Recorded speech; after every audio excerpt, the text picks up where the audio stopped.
somebody dedicated this page, so.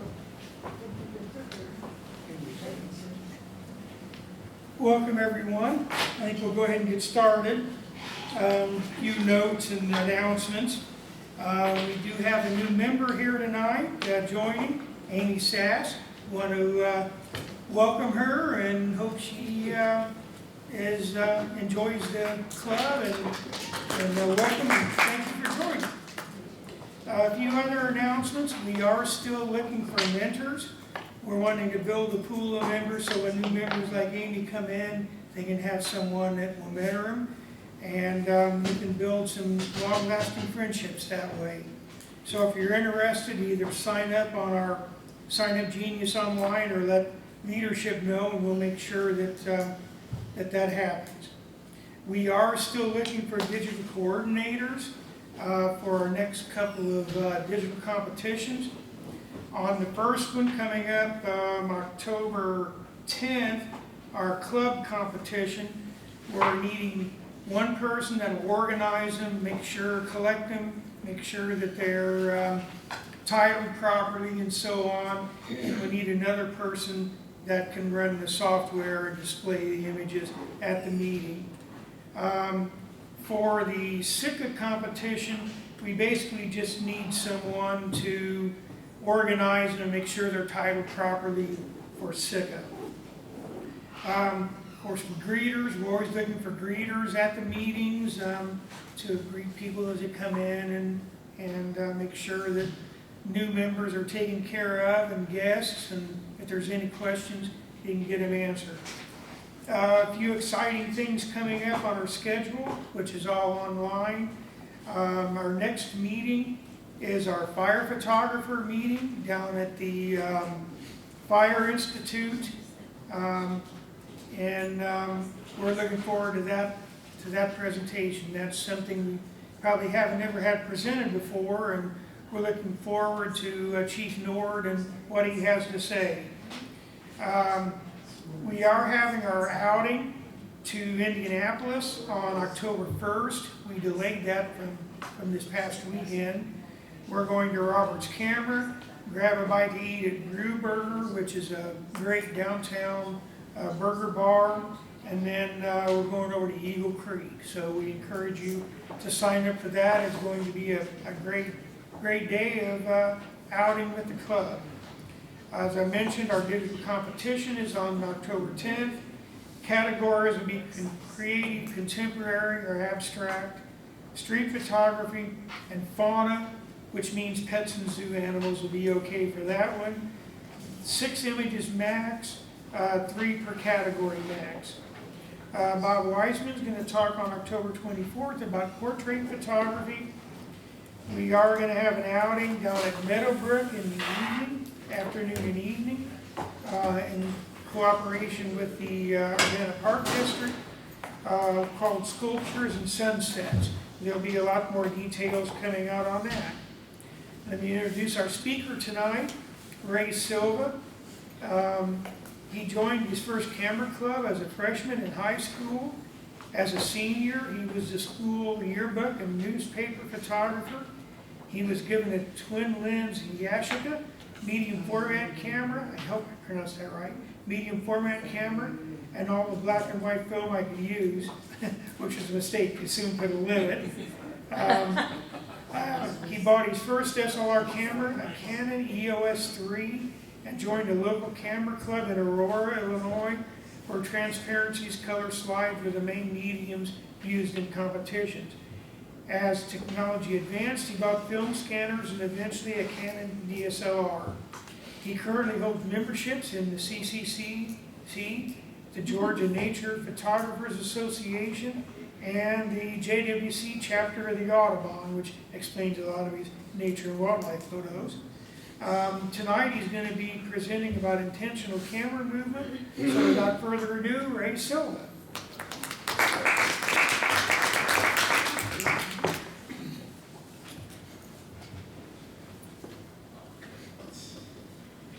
Thank you, Steve. This is by far the most fun I've had to prepare a presentation. It was almost no end got to add this and I've got to add this, but any event, I'm going to talk about intentional camera movement tonight. Has anybody heard this before other than the announcement? You got one? Anybody else? Has anybody had unintentional camera movement before? Yeah, come on, raise your hands. Everybody has a problem. Okay. This is my intro here. I'm going to talk about the creative process. What is ICM?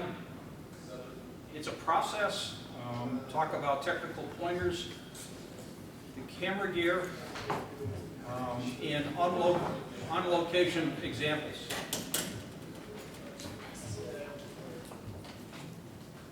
The creative process, you've all heard about, if you've read anything about photography, about visualization.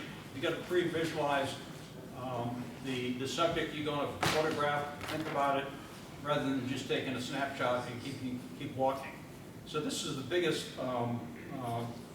item for intentional camera movement. You've got to really visualize what you intend to take an image of. So talking about visualization, we're talking about perhaps sunlight, winding paths, old trees, silence, warmth, exploration, shadows, contrast, soft grasses, dark tree trunks, vibrant colors, or perhaps patterns. What is ICM?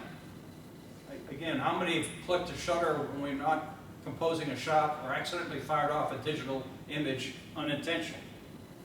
Okay, we all can confess. But the intentional camera movement is an intentional shot that is unconventional. In wildlife photography, we sometimes photograph a moving subject. We move along, the camera along with the intention of getting a focused image. In ICM, one selects a composition and then captures the image while the camera is in motion. This happens to be just an image. This happens to be a field with Queen Anne's lace. This is one of the many shots I took. I like this one the best, but it could be 100 different, say, compositions or effects. These are my first attempts of ICM. This is a peony over here. There's a butterfly. It doesn't look clear, but it was kind of a motion there. Columbine flowers. This is a corn crib architecture. Here's some wildflowers, yellow wildflowers. And the one at the far right at the bottom is woodlands. So I said, well, maybe I could do something better than that. Again, another recent attempt. How many people have driven by a cornfield in the last week? Probably everybody, okay? So I decided to take something that was pretty common. How many people have gone out and shot cornfields recently? You know, it's kind of boring. Some people might have. But I decided to do some intentional camera movement. Now this is the raw image, but I took this in processing. And again, they're all abstract. But this is some of the things you can create with some kind of intentional camera movement.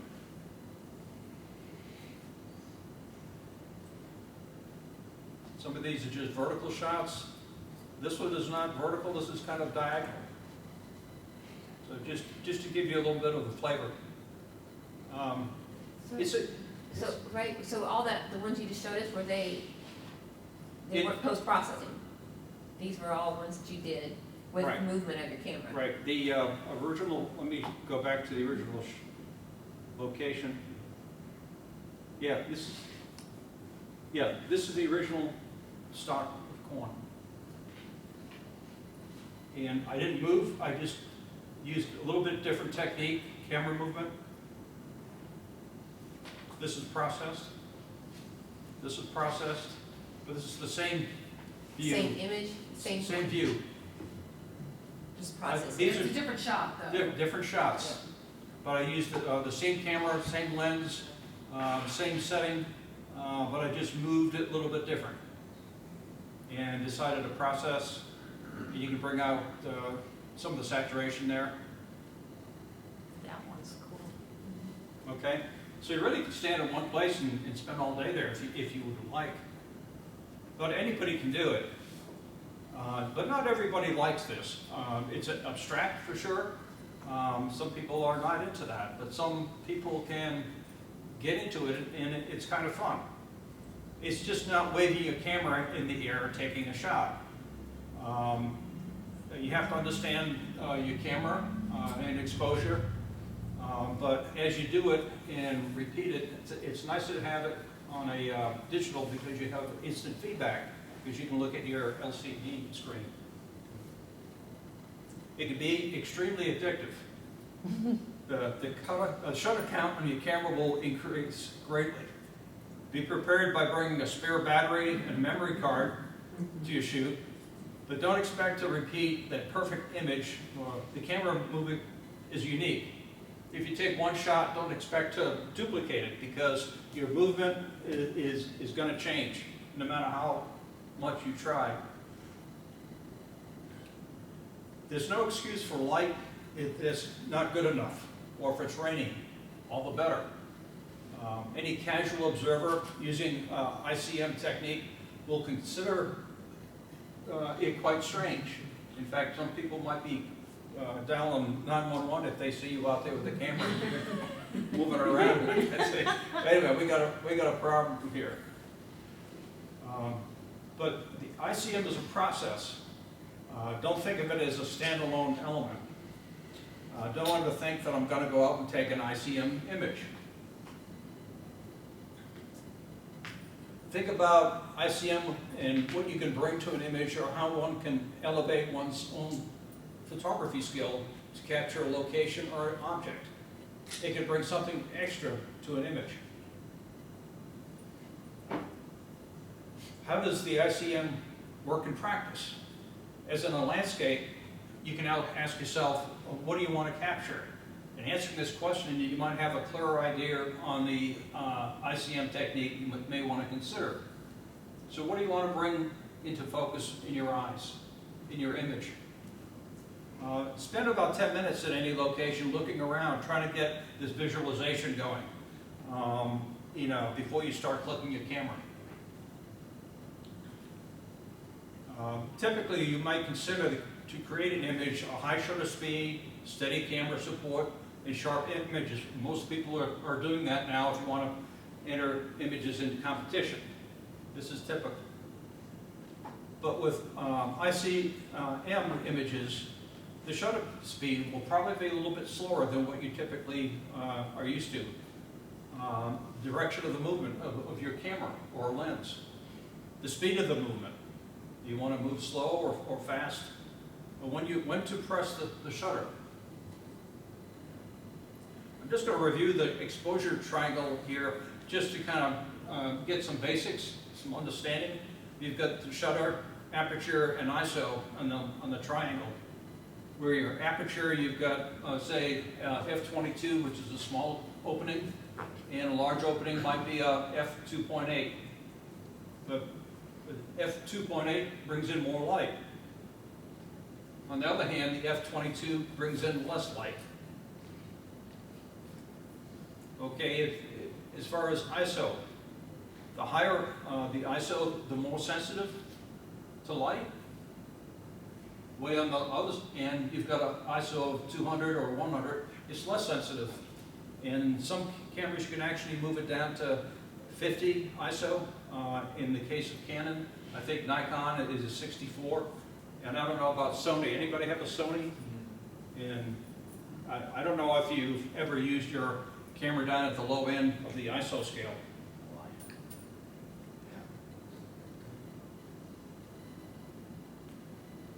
Okay.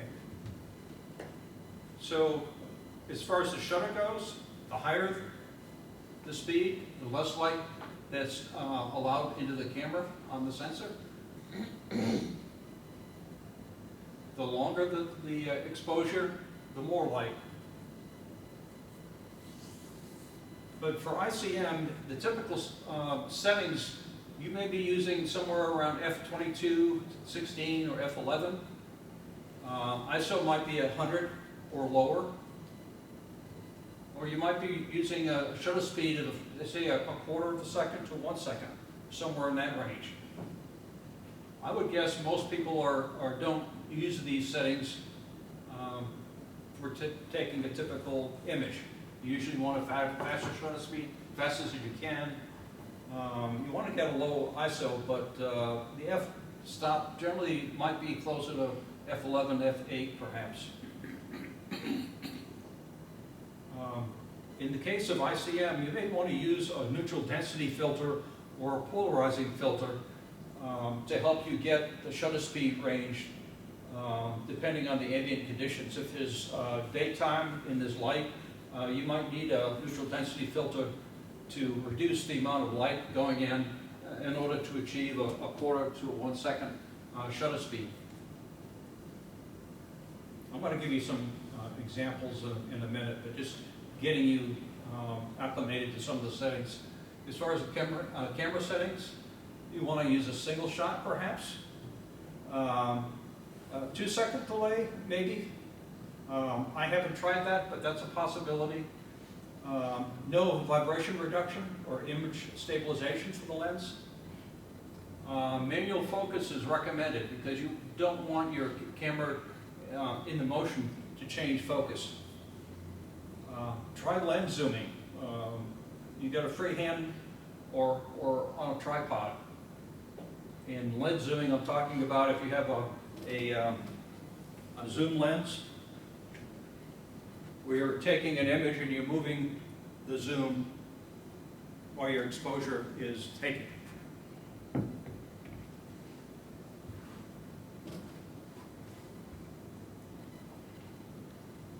Okay, make the most of your intentional camera movement. This is creating a blur. This is f22, ISO 50. This is in daylight. There might have been a little bit of shadow here, but a shutter speed of 0.8 seconds. And what I ended up doing is focusing and zooming out on that lily.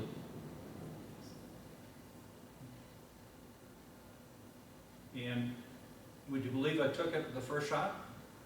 No, no. It took me a number of shots to get this one that I liked. There may be some others that some other people might like, but I wanted to get it as symmetric as possible. The shutter speed, the speed setting must be long enough to make a camera movement noticeable. There you can use several different shutter speeds. It could be from a quarter of a second all the way up to 2 seconds, depending on your light conditions or what you end up deciding on. The longer shutter speeds, consider using a tripod to keep things steady. But again, there's no rules here. I'm just kind of giving you some ideas about where to start, but use a tripod or not use a tripod, or do both. The longer shutter speed, you can create a type of a double exposure effect. The typical shutter speeds are, again, quarter up to a second and a half. You can experiment. You can decide what works best for your particular subject matter. The longer the shutter speed, the more creative you can be with the camera movement, perhaps. For woodlands, between a quarter second to 1 second, depending on the movement you want to make. The shorter times for simple movements, and the longer ones for anything but a straight line. You can do water images, ponds or seashore, and again, quarter or a third of a second. Usually a bit brighter by the shore. But you can allow more detail in the scene. The longer shutter speed, you lose some details. In wildlife, trial and error, begin with a quarter second, depending on the speed of the subject, or if it's stationary. And again, architecture, you can use more movement or longer exposure at times. One cycle gives you more movement opportunities on multiple directions. Things to observe in the woodland, for instance, the contrast of light and dark, greens versus grays and blacks, textures in trees, tree trunks, grass, lichen, sky. You certainly want to balance the composition and also look for patterns. And these are typical things that you normally see. Experiment with the shutter speed, composition, wide, zoom. Look at different focal lengths in the direction of the camera movement. At the coast, cloudy days are great. Sunrise, sunset are typical times to try. So what it is, intentional camera movement. Okay, the movement could be panning horizontally. And just kind of a little bit, you can take a shot and be panning here while taking the shot. You can do vertical, up or down. And what's the other one? Or zooming, like I showed you. You could be zoom in all the way, and as you're taking it, turn your camera to the wide, or start wide and then go narrow. Again, there's no rules. And there's some that are completely random. I did see a video of this photographer in England, and he starts throwing his camera around. And while he takes the picture, and it's a 2-second, he does a lot of architecture. He does well as far as earning money, but again, you don't want to break any equipment, but anything goes.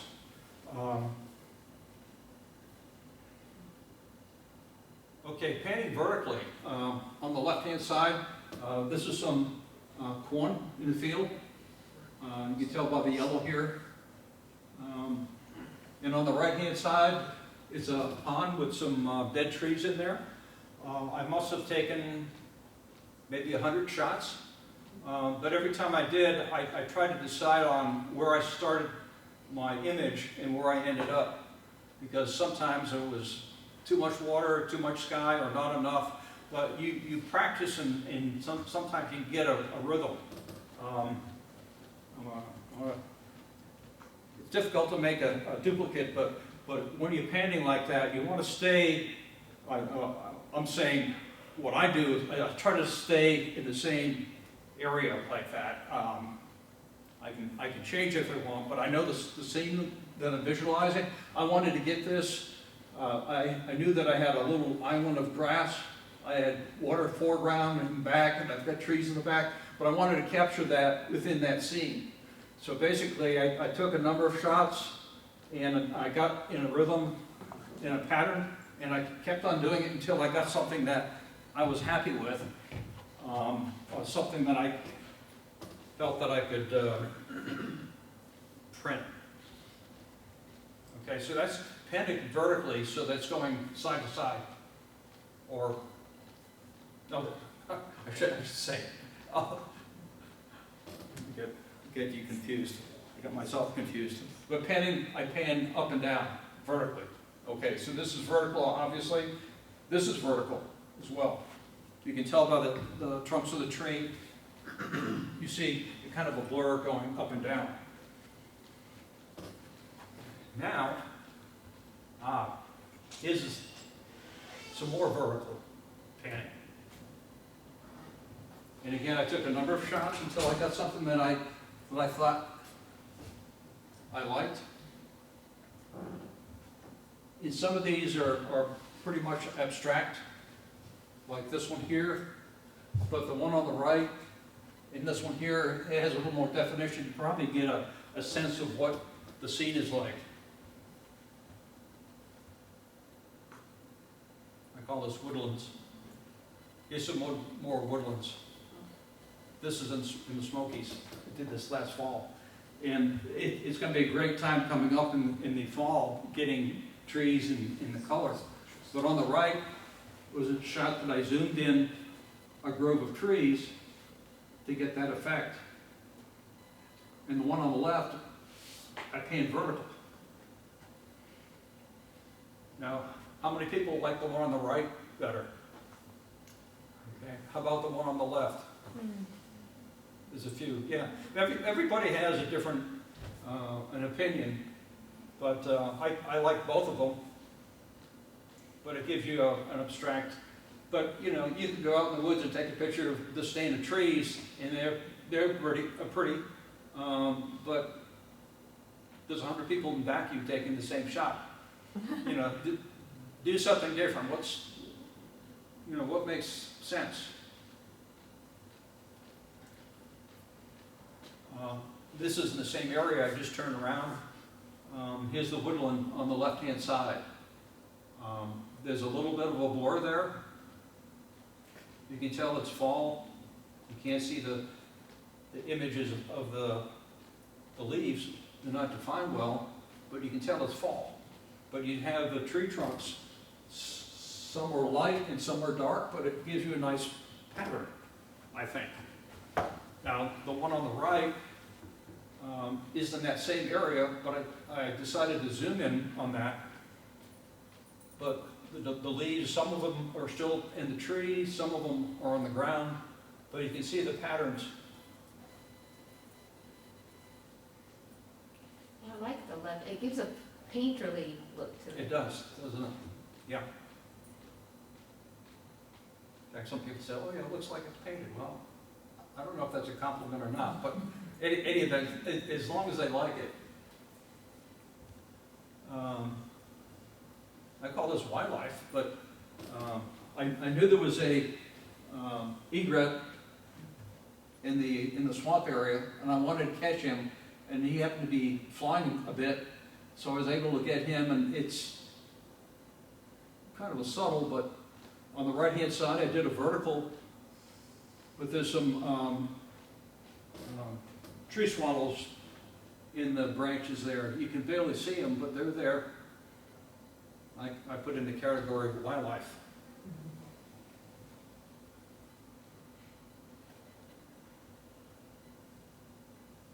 I put down vertical, but it's just horizontal for sure. This is sailboat. It was moving, but I was moving as well. I panned. In fact, I had one shot that you could see 4 different sailboats in there. It's amazing what you can do with, just playing around. And on the right-hand side is, again, the same pond, but you can see the different levels of color. You can do the same thing at the seashore. I've seen a lot of seascapes. I call it seascape, but locally it's not seascape. How did you, on the sailboat, did you like start on the left and go this way? So you just kind of... I believe I started on the left to the right. So you like to the right. focused on the sailboat and then moved? Yeah, right, yeah. And like I said, I did it several times, depending on when you press the shutter in your movement. I've got some were 2 sailboats, and I had one that was 4, I had some with 3, and again, it's just moving it at the speed, and when you hit the shutter release. So you keep doing it until you get something that you like. And it's amazing that, same camera. Here's some flora. On the left-hand side, some daisies. Now, how many people have taken a picture of daisies, wild daisies before? Okay, this is a different way to look at it. Is it different? Yeah, it's different. In the right-hand side, of course, it's a coneflower. I was right above it, and I zoomed in a little bit, but there was not a lot of movement. But you can tell from this one here and this one here, you see a little bit of a blur. But here is a lot more of a blur, but you have a focal point in the center. After you try it, again, you've got to decide on your subject matter, what you want to focus in, and what makes sense to have a good zoom in, fast or slow, or even a slight one.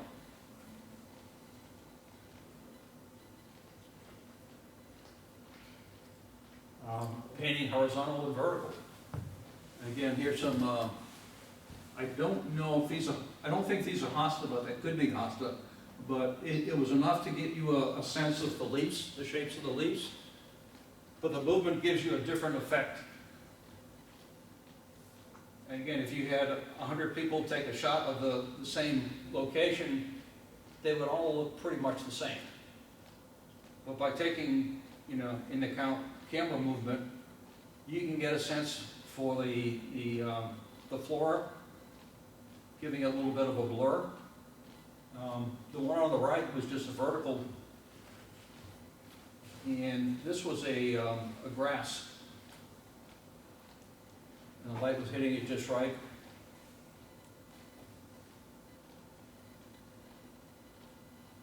Okay, here's the landscape again. Horizontal and vertical. You get different effects, and depending on what your subject matter is. The one on the right, you can see the definition of the trees. You can tell that the trees, at least the tree trunks. But again, depending on what you're setting up and your movement, you can get slightly different effects. And I'll show you that in a minute. Architectural, okay, the shot on the left is a farm, the red barn. You get a sense that it's a barn only because it's red and you can see the field there, but it gives you a different effect perhaps. And the one on the right is a corn crib. You can tell by the horizontal bands, there's a pattern there. Okay, I'll show you a few variations. Okay, how many people have taken a picture of a sunflower this year? Or last year? Or every year? Okay, here's a picture of a sunflower. Nice. I'm sure everybody can take the same picture. But what happens if you move a little bit? There's a little bit of a blur to it. It gives you a softer effect. Here's another one here. It's a little bit more of a blur. The wind is blowing the petals off. No, not the. That's what it looks like. It looks like it, right? It gives you a sense of motion. Yeah. And here's a zoom.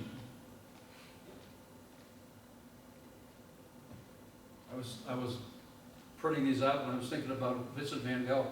Anybody see that Van Gogh exhibit? If you near a city that has a Van Gogh exhibit, you've got to see it. I guarantee you thoroughly enjoy it. But here's another one. And again, it looks like it's breezy, a little bit different effect. Now, some people like that, some people don't, but again, it's something different.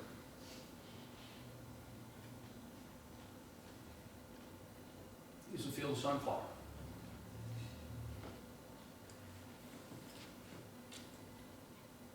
And I stood in the same place, two different camera movements, the one on the right and the left.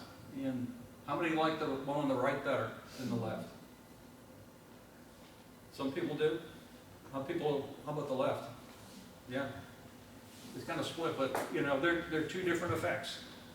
I could have stood, I think I do have the picture just standing there still and taking a picture down the row of sunflower. But it gives you a different sense. I took this about an hour and a half ago at Meadowbrook. And again, here's the same flowers, both zoomed, but I used a little bit different technique. One was a little bit faster than the other. Okay, I didn't time how fast it was, I just kind of zoomed in. But one might be more appealing to you than another, but the one on the left, I kind of like those because it gives you some definition of the subject matter, but it still gives you a soft blur effect. The one on the right is a little more abstract, but there's nothing wrong with that. I don't What are the two flowers up on top? Oh, those are coneflowers?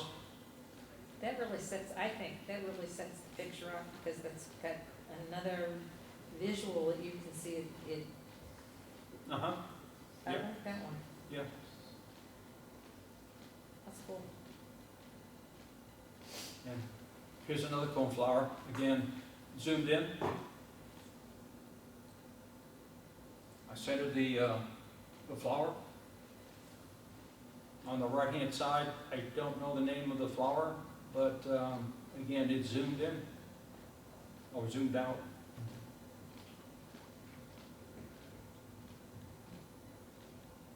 And here's another zoom out on the left-hand side. And here's the barn at Meadowbrook, giving you a little bit of a abstract look.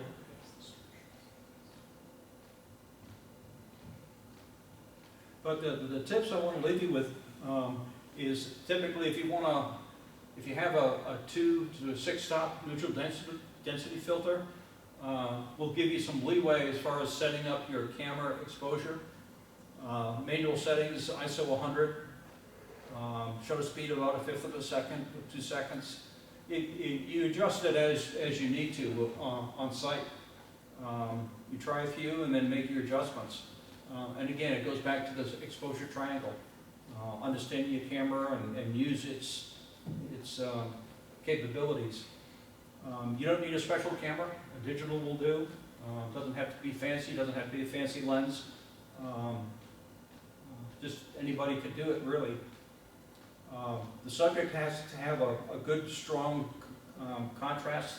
It's nice to have a light and dark in your subject matter.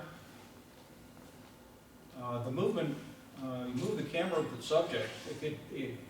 You want to surround it with light, vary, and chimp. Anybody knows what chimping is? Chimping? Look at the back of the camera. Everybody does it. Huh? Okay, it's a term called when, okay, I want to take a picture, Susan. Then I look, okay, did I get it? You're constantly looking at your results of your LCD. A lot of professionals say you don't want to chimp. It shows that you're so-called amateur effect. But basically, chimping means you want to take a shot, see what you get. You want to know, you get your feedback right away. Okay, what do I do? Do I want to slow it up? You need more exposure? Make your changes. So you want to chimp as much as you want to. You find out what's going on. You shoot lots, 100 plus, until you have about 4 or 5 images that you're happy with. And mainly just have fun. It is fun. I guarantee you somebody's going to be going out tomorrow when they have time and try it. And there's no bad picture, but there may be some images that you might like better than others. The only thing about it, and somebody had warned me that, you know, we have the competitions, right?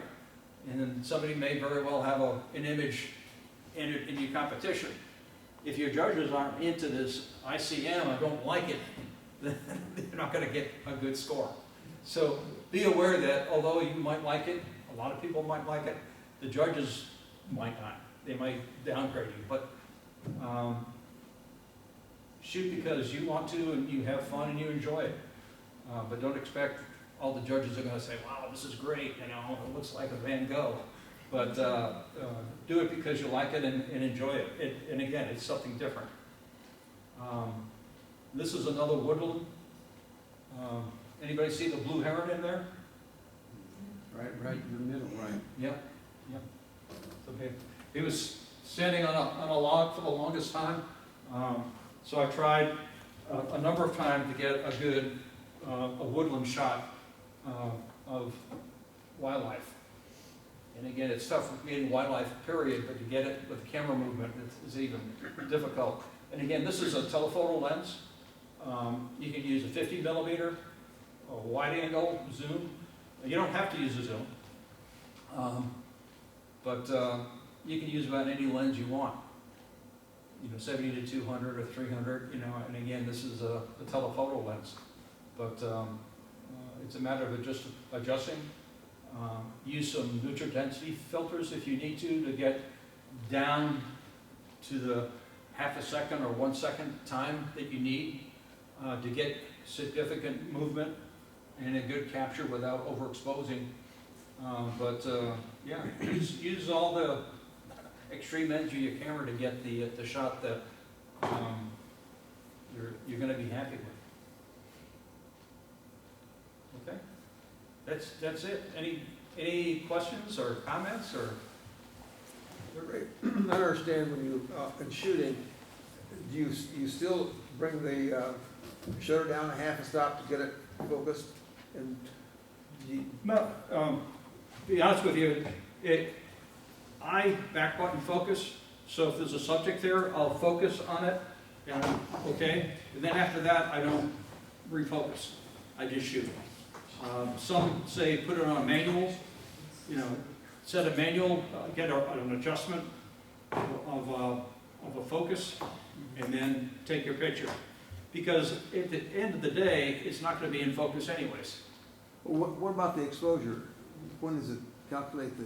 Well, you set your exposure, once you're looking at the subject, you set your exposure, okay? And your exposure is going to be the same as you would for anything else, but you want to set your exposure so your shutter speed is slow. Okay. And one way to do that is to adjust your ISO low as possible, right? And then as far as your aperture, open as wide as you can. Mm-hmm. Now today was pretty overcast, cloudy, and in late afternoon I was shooting at f/16 at ISO 50, and I was shooting somewhere around a second or 2 seconds. But if it was brighter than that, I'd probably have to go with a f/22 to minimize that. I did have a neutral density filter, but I didn't think I needed it. But if it was brighter out, I would have to use that in order to get a half a second exposure or 1 second exposure. So it's a matter of understanding what you need to do to get your exposure. The key is getting your shutter speed down somewhere around 1 second, half a second to 1 second, might even longer than that. Depending, if you're doing a landscape, for instance, you could probably do a 2 second exposure. Okay, you can do a 1 second exposure too, but you might want to go faster. But again, it's all experimentation. Keep trying until you get something that you like. Chances are you won't be able to get it again. Mary, do you have a question? Yeah, have you ever shot lights like on a marquee with the zoom so that they sort of, well. I've done it the opposite way, where I've had a camera on a tripod at a Cardinal, for instance, and I just had a longer shutter speed, and it was moving, not the camera. But I was thinking about, there's no reason why you can't set up near a street at night and zoom in and get the same effect. But That was my next question, you go from out to in if you're trying to get. Yeah, and being outside, it'll be easier because, everything will be dark except a few lights, but yeah, you can play around with that, take a shot, make your adjustments until you get to the exposure you want. Just to kind of tag on to what Mary was saying, Carnival at night is, I think, a good place to try intentional camera movement, especially the zooming in and out, or a combination or whatever. But I think both Martha and I have done a lot of that at night, and I think in the past I've even tried doing some fireworks kind of thing. So, but it's a matter of experimenting, as you said. So, but it's the lights work that way. Yeah, the thing is, you can do a zoom, and then all of a sudden I'll pan vertically. Okay, I'll try another one horizontal. And I've seen, in fact, one of them I had there, I actually went up and down, as I pan. So anything is free game. Keep doing it until you got something that, hey, I like this. This is different. But anything that has lights. This hot air balloon show coming up this weekend, I think. Is that what I read? This weekend or next weekend, I'm not sure exactly which one. Okay. Yeah. If you've ever been there at night when they have the glow, that would be interesting to do with a Zoom. Maybe with if you have a tripod, you're gonna keep your camera steady and it's a little bit easier to zoom, but you don't need one. Yeah, and again, there's no rules, it's absolutely throw them out the window. But you're gonna be surprised what you can end up with. But still kind of get an idea or visualize what you want. Pick a subject, kind of get a feel for that. And hey, with a digital camera, you can shoot all day as long as you have a battery and a memory card, And as you do it, you're gonna be learning that, okay, I need to try this. What if I do this? What if I do that? And that's the fun part about it. It's not like, going out taking a landscape, you take one shot and, okay, time to go home. But you can spend out all day. Any other? What neutral density do you find yourself going to a 5-stop or 3-stop? Again, it depends on the lighting. It's recommended a 2-stop. I use a polarizer lens, and that's a 2-stop. Okay. You can use that. If it's real bright, I've got a 3-stop, and that seems to work. I've got a 10-stop for that matter, but it depends on the light. I wouldn't recommend trying to go out in the middle of the day and do it because you're going to be challenged. You could do it perhaps, but anything that's overcast or, like I said, rainy or whatever. But again, keep trying until you get something that you like. Yeah, it's too bad that sunflowers are gone, but that's a fun thing to do. But any grouping of flowers are kind of fun to try. But again, it's something different. Like again, there's a lot of people who will take a picture of a sunflower, and you go through Facebook there, and you don't know who took it, but it seems like the same sunflower. Okay, what can you do different? You always challenge yourself, what can I do different? Taking a picture of a sunflower or a flower or a scene. And this is another technique that's, I don't know how long it's been around, but there's a Facebook page on intentional camera movement, and in fact there's a monthly magazine as well. If anybody wants to get into that and see what people are doing. It's abstract, but it's kind of a grouping to their own. It's although it's abstract, people can do abstracts in Photoshop and whatever. What I haven't tried, and some people have tried, using a double exposure. Okay, in most cameras you can do a double exposure in camera, but you can try a intentional camera movement, taking a shot, and the second shot have a movement. I haven't tried it yet. That's something I probably try someday. But that's a possibility too. It's almost endless what you could do. Any more comments, questions? Who's going to try it tomorrow?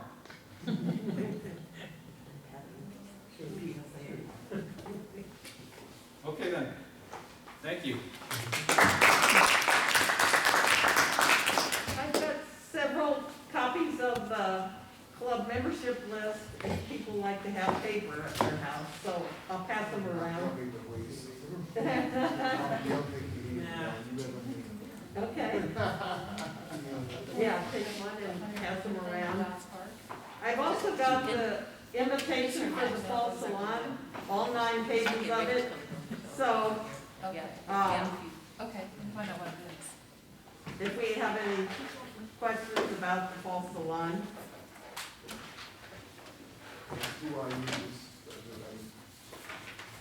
Oh, Mary Cattell, yeah. I'm the sticker rep for the club, Central Illinois Camera Club Association. It's a few clubs in eastern Iowa and Decatur, Bloomington, Peoria, all the, so it's our regional photo competition, and it's fun to go. This fall, it's November 5th, but it's the prettiest of the venues, I think, because when we hold it here, but they hold it at the Nature Center at Rock Springs near Decatur, so when you're not watching the competition at lunch, you can go out and shoot, so. Okay, I wanted to take this opportunity, since we have a little time this evening, as leadership, we're going to start planning other meetings and outings. I'd like to use this opportunity for the members that are here tonight to speak up what kind of subjects you would like to see us cover in our meetings. Anybody have any ideas? Steve, was it last year we were planning on going to the Fire Institute to actually take pictures? Is that something? That's something we could work on, yeah. I don't know whether that would be possible or not, but we'll definitely, Yeah, that would be fun. Yeah, that would.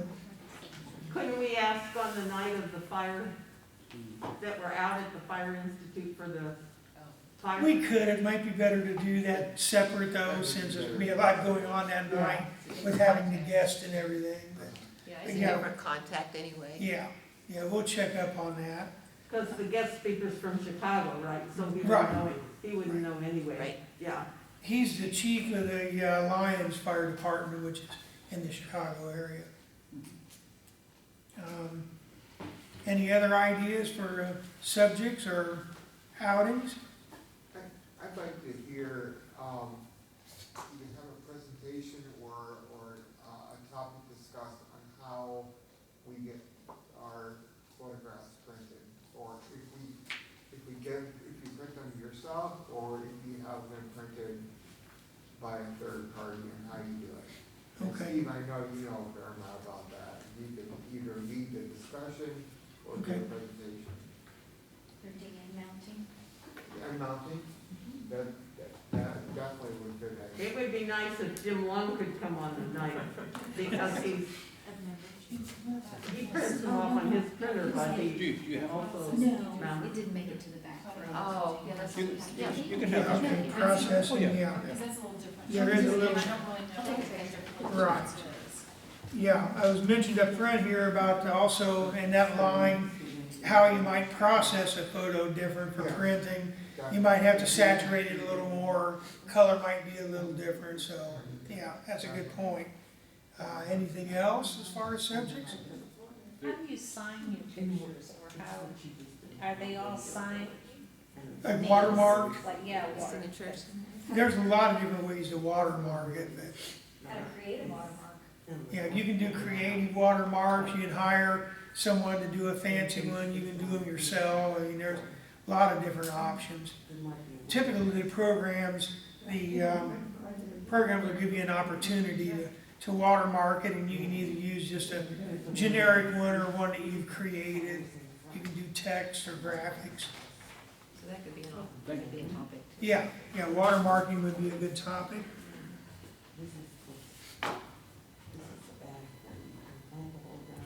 Okay, anything else you can think of? Or?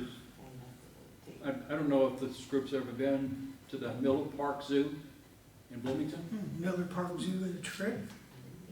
It's not like Brookfield, but it does have some interesting animals and birds, Okay, and it's not that far. I mean, I Right. know Indianapolis has a great zoo. oh yeah, It's a they little do. bit further away, but Right. Yeah, zoo trip would be fun. I've heard good things about it. Let's see, any other thing before we move on to trips, any other subjects you can think of, or? If you come up with something later, feel free to email the leadership or the group, so we can get something in line. You know, as far as trips, it was mentioned maybe a zoo trip. Anything else you can please think of, places you'd like to go or do, or?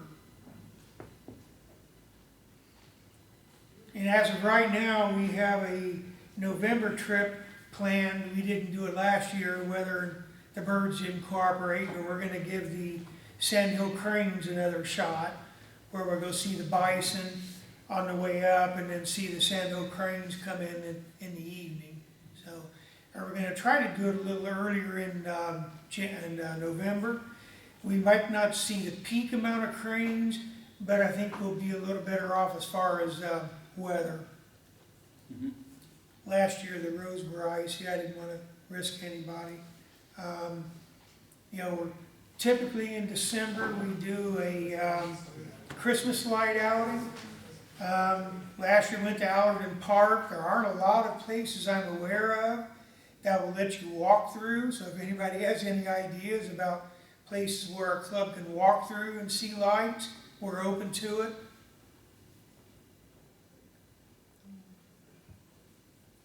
We were hoping to plan a January outing. Of course, January you always have that issue with weather, but even if there's an indoor venue somewhere, you can go photograph in January.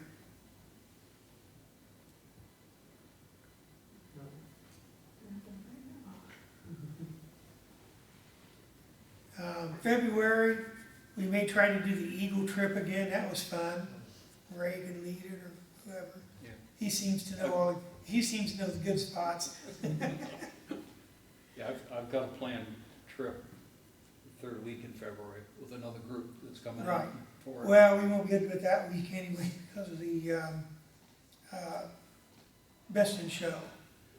We have to plan around the Best in Show. Yeah, there's a location at the end of the winter, kind of like early March. It's pretty good for eagles. And again, it's a kind of a crapshoot because it depends on the weather, how the river freezes over and all that, but a good friend of mine swears by the marina is Rock Island. Usually Yeah, I've heard that. at the You can beginning see of the cows March, up here, yeah. things are starting to thaw out a little bit, and there's a lot of eagles congregating there, and he's got some good shots there. Okay. And the weather is a bit milder in March. Which marina is it? Rock Island. Mark Oh, Island, Rock Island, okay. I think it's called the Sunset Marina. And then April, we tend to try to do, or April or May, we try to do a wildflower outing. We open suggestions if you have great spots you know of that typically get wildflowers in the spring. We could do another outing in March, depending on how we plan it out.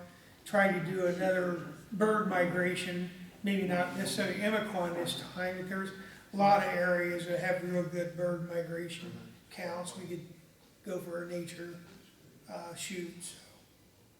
How about Meadowbrook? They must have some. Oh yeah, Meadowbrook and Meadowbrook, Homer Lake, and Busey Woods probably have the three highest counts in the county as far as total species seen. And I've been to Busey Woods on some of the walks, and the trees were just dripping with warblers, especially in the spring. Yeah. It was amazing. Well, the Audubon Society does a bird count in mid-December, because it always interferes with our Christmas ball, and my friend in Audubon likes to do English dancing as well as bird counting, Yeah. so she always chooses bird Right. counting, and I always think, that's a lot colder than English dancing, so, but. Any other comments, ideas for trips, or meeting subjects? Otherwise, we can adjourn. I just want to mention the fire photographer again. If you know anyone who may be interested in the club, that would be a good meeting to take them to. That meeting's going to be open to the public. So it's not just for club members. We're also inviting anyone who wants to come. We're also inviting the other camera clubs in the area too, if they wish to come. Did we contact Bloomington and Decatur and everything though? Yeah. So yeah, we were hoping that would be a good meeting to try to get more members to come. I think we're also going to invite a lot of the Best in Show participants. Their Banner Park District has said that they were going to send an invitation out to them as well, so to try to get new members. I see some faces we haven't seen for a while. I'm glad people were able to show up tonight. I hope you enjoyed the presentation, and welcome to our new member, and hope you enjoy the club. So that'll be it. Thank you.